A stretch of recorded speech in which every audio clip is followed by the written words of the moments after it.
दिल्ली में बैठे बिहार के नेता उस पर कभी प्रतिकार नहीं करते। तो बिहारी के जो सड़क पे घूम करके अपने जीविकोपार्जन करते हैं, उनको किन हालातों में जीना पड़ता है। कभी बिहार में आकर के उनके राजनेताओं ने दिल्ली की गलियों पे जो सड़कों पे रहते हैं वो देखे हैं कि बिहार के लोग कैसे हैं। वो बिहार के लोगों की मदद नहीं कर रहे हैं, वो अपनी गोटी साध कर रहे हैं। तक नीतीश जी बहुत अच्छे लगते थे जी। आज नीतीश जी खराब क्यों लग रहे हैं जी?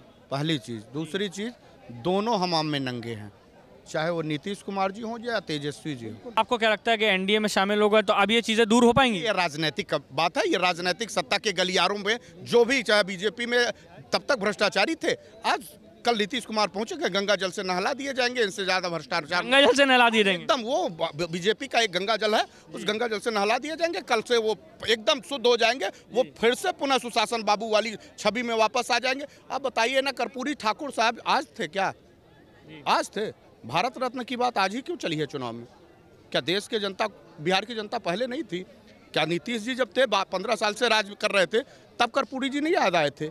तेजस्वी थे तब नहीं याद आए थे? स्वयं भारतीय जनता पार्टी के लोग भी सत्ता में कभी शामिल रहे तब कर्पूरी जी नहीं आए? चुनाव में कर्पूरी ठाकुर जी को भारत रत्न के से सम्मान करने की बात दिखाई देती है। जनता को, बिहार की जनता को लोगों ने राजनीतिक, उनके खुद बिहार के लोगों की जितनी राजनीतिक दल है, सभी लोगों ने सिर्फ उनका हथियार बनाया, यूज किया है, उनसे वोट लिया है, शासन सत्ता पे आई है। लेकिन जब उनको सम्मान देने की बात आती है, मैंने तो इस दिल्ली में कई जगहों पे देखा, दिल्ली ही नहीं देश के विभिन्न हिस्सों में जाकर के देखा, तो बिहारी के जो सड़क पे घूम करके अपने जीविकोपार्जन करते हैं, उनको किन हालातों में जीना पड़ता है। कभी बिहार में आकर के उनके राजनेताओं ने दिल्ली की गलियों पे जो सड़कों पे रहते हैं वो देखे हैं कि बिहार के लोग कैसे हैं, बिहार के गरीब लोग कैसे हैं?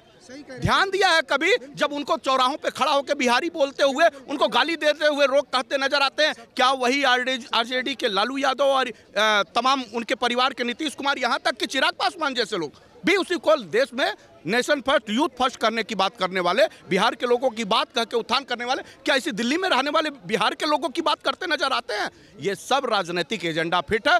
वो बिहार के लोगों की मदद नहीं कर रहे, वो अपनी गोटी साध कर रहे हैं। वो राजनीतिक सत्ता का खेल है।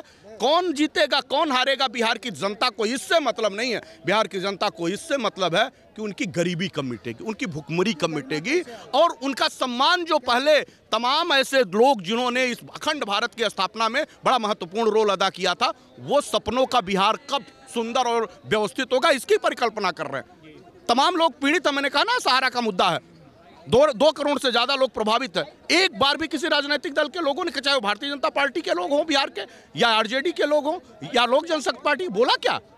किस बात की बिहार की बात कर रहे हैं? कौन से भारत की बिहार को बनाने की बात कर रहे हैं? ये अपना गोटी फिट कर रहे हैं, अपनी गोटी। और आने वाले दिन में जनता उनको उसी तरह जवाब देगी। ये खेल खेलने चूहा बिल्ली वाला। जनता सड़क पे आ रही है, जब आएगी तो उनसे पाई पाई का हिसाब भी लेगी कि आप बेरोजगारी पे क्या बोले, किया क्या, शिक्षा पे क्या बोले, किया क्या। सड़क की दिल्ली में चमचमाती सड़क हो सकती है, लेकिन पटना जैसी राजधानी में लोगों को आज भी गड्ढे देखने पड़ते हैं। ये जिम्मेदार कौन? क्या जिम्मेदार नहीं है लालू यादव? क्या जिम्मेदार नहीं है नीतीश कुमार? क्या उनके तेजस्वी जिम्मेदार नहीं है? क्या बैठे चिराग पासवान जैसे लोग जिम्मेदार नहीं है? उनके पिता केंद्रीय मंत्री, और आज वो भी एनडीए में इस घटक दल के दौरान पे लगे हुए हैं कि कब उनको केंद्रीय मंत्री का दर्जा मिल जाए, कब मुख्यमंत्री के दावेदार हो जाए। कभी बिहार के लोगों के बारे में सोचा क्या? बिहार के छोटे छोटे परिवार के लोगों के बारे में सोचा क्या?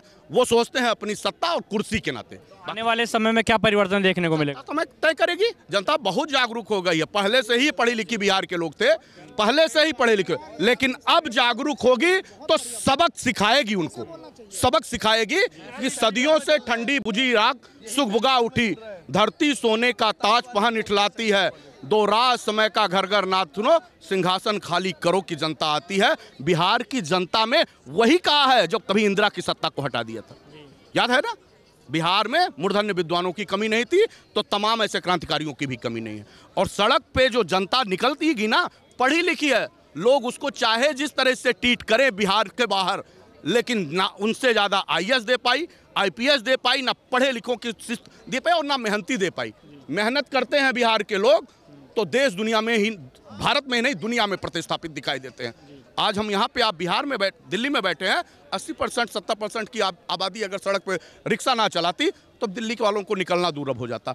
यहाँ पे खोंचे ठेले और तमाम तरह के व्यापार और श्रम ना करती तो दिल्ली, जिस दिल्ली को आप खूबसूरत देखते हैं, शायद बिहार का योगदान कम नहीं है। लेकिन जब वो यहाँ काम करते हैं तो यही मैंने अभी इस दौरान देखा कि तमाम ऐसे लोग हैं दिल्ली में, उन लोगों को प्रताड़ित करते हुए दिखते हैं, गाली देते नवाजते दिखते हैं। दिल्ली में बैठे बिहार के नेता उस पर कभी प्रतिकार नहीं करते।